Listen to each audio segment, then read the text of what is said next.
This is a Fender Blues DeVille, a fine amp, but this one needs new speakers, which gives us a problem.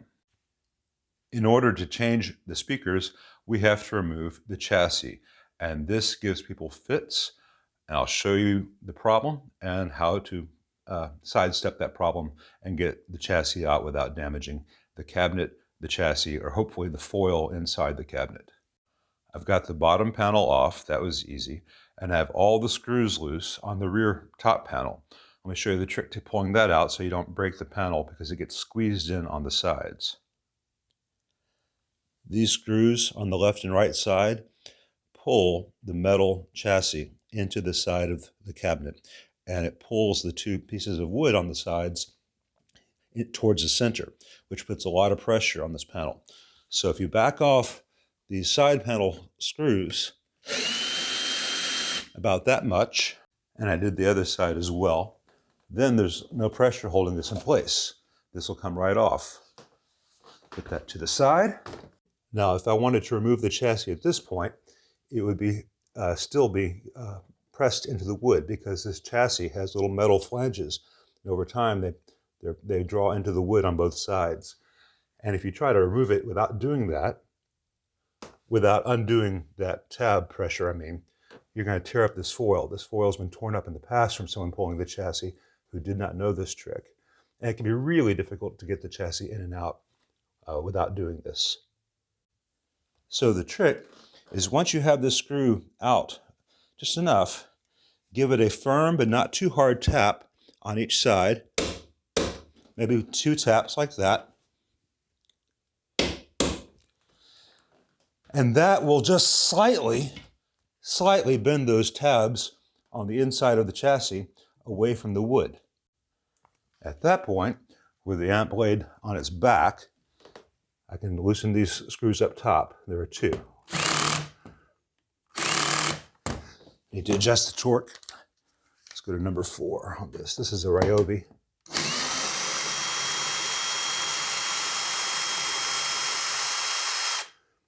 Torque settings on different tools will vary. With this Ryobi, I find 4 is a pretty good, tough, but not too much amount of torque to use. When in doubt, use your hand. A hand tool, that is. No bad jokes intended.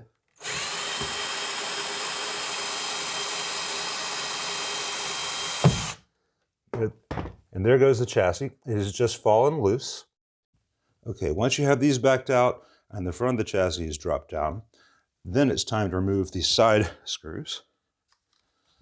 I guess you could do it before this. I just like to have it all together when I'm laying it down on its face.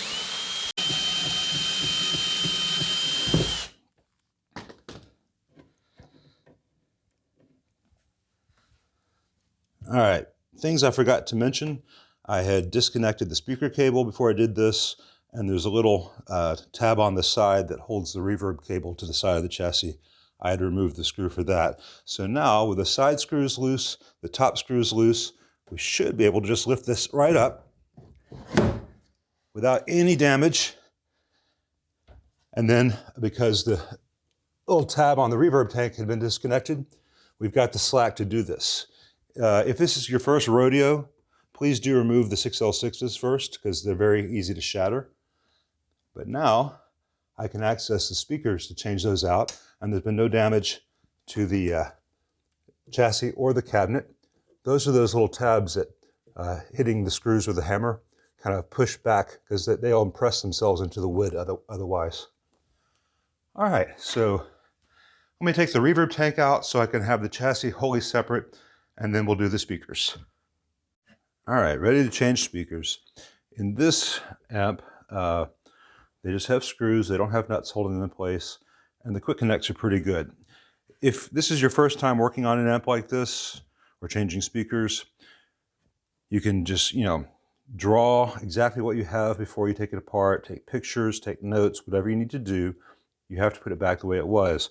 One easy way to do it is just to do one speaker at a time. So we've got black and white, we've got another wire here going to the white. So we're going to preserve that. And I use these to pull quick connects. And you want to kind of support the terminal strip here because it's just cardboard, even though this is an old speaker that's going away. It's nice to be careful as you go. Then we're going to move the 4 screws that hold the speaker in place.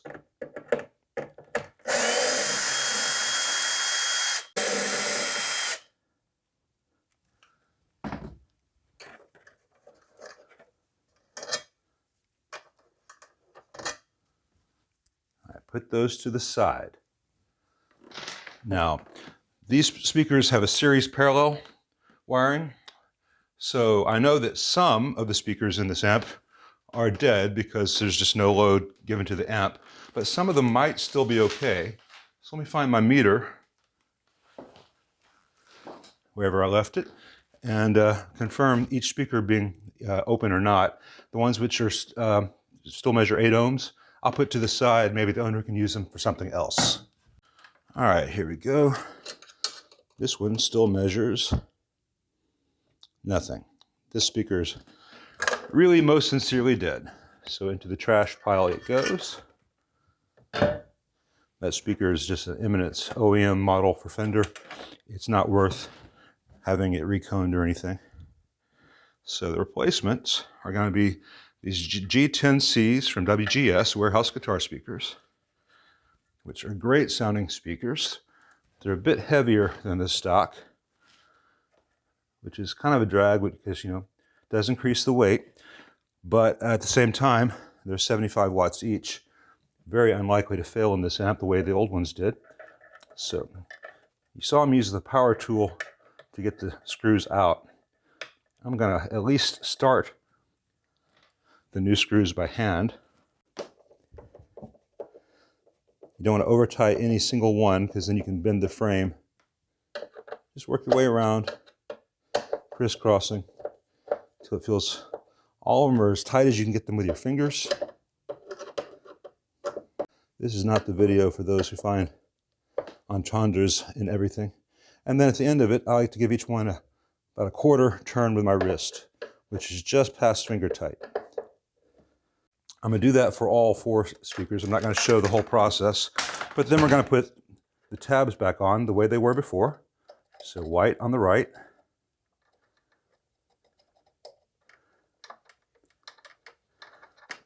These warehouse speakers have a much stronger terminal connection. It doesn't have that bit of essentially fiberboard that wants to flap around. These are on here good. I'd be on here good and tight. I at least start them by hand. Sometimes I have to use the pliers to get them all the way on. The other thing we need to do while we have the amp open like this is there are all these Keps nuts, and those hold the speaker, the baffle to the cabinet. And especially with the amps with the Tolex and the Tweed like this, they get loose over the years. So let me grab the right socket. It looks like a 5/16 for number 6. Okay. You can often just do it from the rear. Sometimes you've got to reinforce it from the front with a number 2 screwdriver. Well, the new speakers are all installed. Of the old speakers, 2 were dead. 2 still measure okay. They may have problems with like voice coil or cone, but they at least measure as having 8 ohms of resistance. One other thing I want to mention before I put it all back together. At the beginning of this, I said just copy what you see. That's not always what you need to do. In this case, both the warehouse and the Eminence have positive here and negative here. Sometimes some brands of speakers will reverse those. So on the old ones, you need to take a note which one is positive on the old speaker and make sure it's the same on the new. Otherwise, these would be reversed. Just something to bear in mind. Well, it's all back together and the speakers are sounding great, the new speakers. The amp itself still has some issues, y'all. Now that the speakers are changed and working, I can hear the amp. The output tubes were really microphonic. If I played a low G or A, there was a terrible glassy rattle. There were some JJs which were prone to microphonics. The spring retainers that someone had put in did not help that. That's a great way to get microphonic output tubes in a combo like this. So I'll talk to the owner I need to get him some new output tubes. These are some coin-based 5881 Softex that I had for test purposes. So new 6L6s, I like to get him some bear traps so that the new tubes will not be destroyed like the old JJs were. And there is both a hum in the background of the amp, and there's a square wave thing if I push the input. I rolled preamp tubes V1 and V2. Those are not the cause of the hum, but they could be the cause of that square wave you're about to hear. The hum gets worse if I turn the treble down, and goes away if I turn the treble up. It's not affected by the bass or mids, so that could be a cap in the tone stack. I will find out. It could also be one of the original cathode bypass caps that are from like 1990, whatever. It's time for those to get changed. This amp's had a lot of the capacitors replaced, and replaced well. Heat sinks on the 5-watt resistors. That's all good. Still has the original 5-watt Zener diodes up against the board. That could also be an issue, though I don't think it's causing the hum we're hearing here, because it's not related to the reverb or the effects return buffer. But let me let you hear what's both good and bad about the amp as it is now. The rest of it will go in a separate video after I speak to the owner and do some more diagnostics.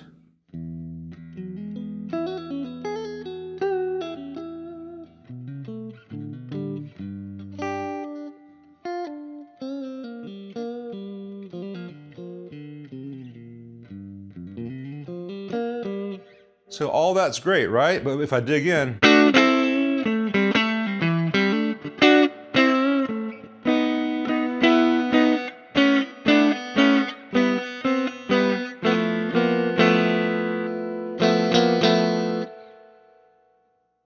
that's with the treble at 1 o'clock. If I turn the treble down to about 10 o'clock, where that hum gets worse.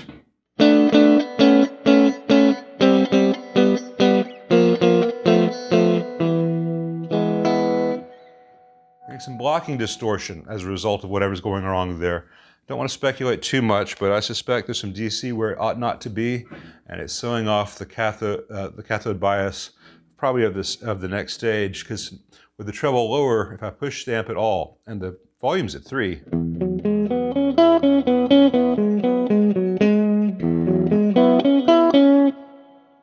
turn the treble up to 1 o'clock again.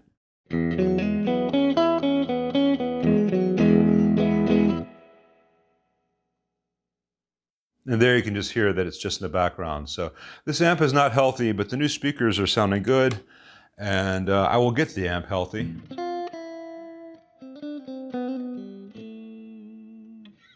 But that will be in a separate video.